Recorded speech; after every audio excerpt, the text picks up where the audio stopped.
What up, guys? I'm back again. Thanks for sticking with me once again. And if you just found me, hopefully I don't suck that bad. But today I want to finally get to the review I've been talking about in the last couple of videos, which is the new Blue album titled Los Angeles. I believe this is his 24th studio album at this point. At least that's what his Wikipedia page said. If you haven't heard of him by now, I don't know what to tell you. Your friends need to show you better music or something.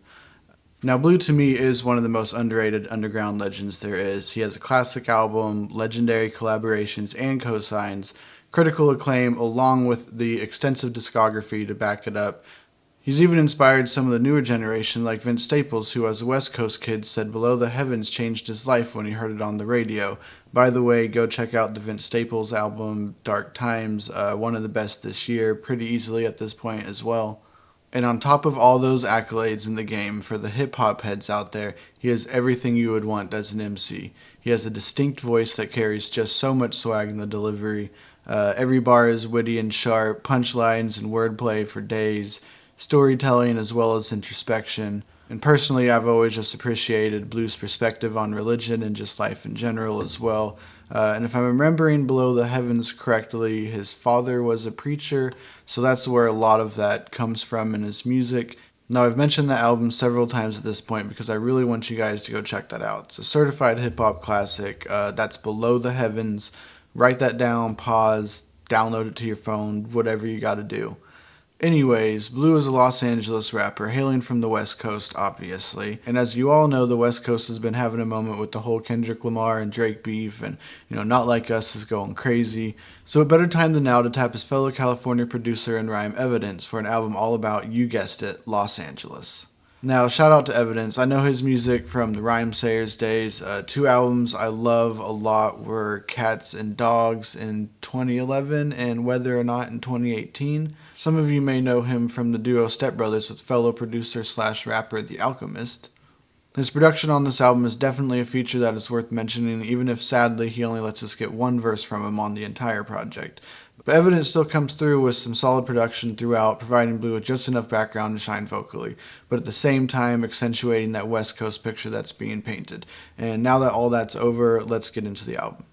So right out the gate, we're dropped into Live from 54th, which starts with the MC clearing the park for Blue's arrival as he states, "No set trippin', we out here to chill." Blue then grabs the mic and spits a verse welcoming you right to his hood.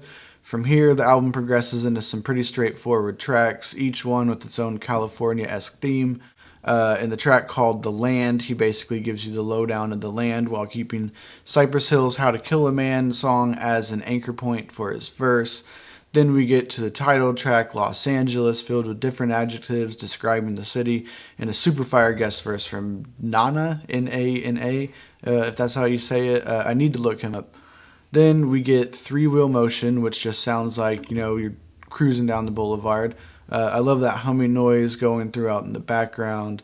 The whole song is kind of about how expensive LA is, so the residents are forced to make do when it comes to making ends meet, and the 6'4" is kind of a metaphor for that. Cocaine, K-O-K-A-N-E, gives us a hook. Sounds kind of like CeeLo Green if he was from the West Coast. From there, we hop out of the 6'4" and into maybe an Uber to see what it's like for tourists visiting town in the track called, you guessed it, LA Tourists. This is all about the dangers of the city that has trickling keys that sounds sort of haunting. We get a guest verse by Med to finish it up. Now continuing in the travel department is the song called LA Traffic.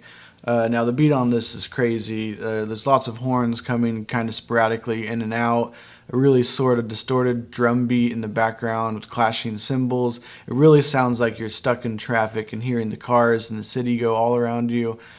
There's a couple guest verses on there, and they all help paint the picture of what could happen if you get stuck in that LA traffic. Next, we step out of the car and into The Cold. This song has a nice flute sample with some chilled drums. This is about how the weather may be sunny, but life there can be cold. In Hell, he explains all the different ways Californians can be exploited through their own culture. There's a nice bass line on this one that just carries it. We get a nice guest verse from Propaganda to sum it all up. Then we take a trip to Heaven. Heaven is a daydream record about how LA seems like heaven outsiders, but if you live there, you're dreaming of something better. Absolutely love the beat on this one. This gets a lot of playback for me. This track transitions into Wish You Were Here, which is all about dead homies, and we finally get that guest verse from Evidence. I think Evidence is rapping about his dad passing. I could be off on that though.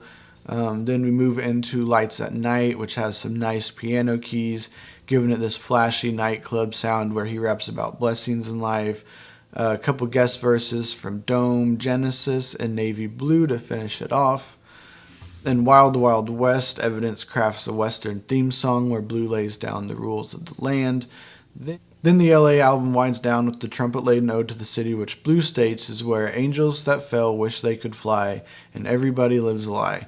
They're going through hell and they sin to get by. And with those bars, we sum up the album.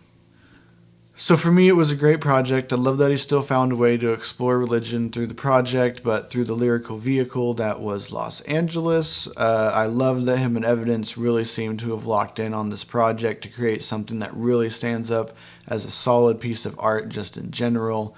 They picked a theme and they killed it with different topics and sounds throughout. I mean, if you put this album on and just let it play, it's instantly going to take you to Los Angeles in your head. Now, this album sounds different from his usual soulful sounds that I typically go for, but again, the Evidence production on here just suits him so well. Now, for the casuals, this is not one with, a lot of quote-unquote bangers, but if you're like me and you just throw it on and just let the album play, you can at least appreciate the way that it just illustrates the world so perfectly for you. Now, the ones I keep going back to, the slaps, if you will, I love The Land. Nana's verse on Los Angeles is just fire. I love Three Wheel Motion, and Heaven Gets Played a lot. So yeah, check it out. I think it's his 4th project this year, so check those out as well. I'm sure there's more to come. I'm obviously not going to rank this album at all, nor am I going to compare it to his other 24 albums. It just seems kind of crazy. It's not my favorite of his, but honestly, I can't find anything wrong with the album at all. So there you go. Okay, guys, thanks for watching. Like and subscribe. Go to my son's page as well. That's Evanzilla with 2 A's at the end. Go give him a like and subscribe as well. Hopefully I'll be back soon to share some more songs that made it to my playlist over the last couple weeks. I've also got another review coming up soon, so be looking out for that. Again, thanks for watching. See you in the next one. Peace.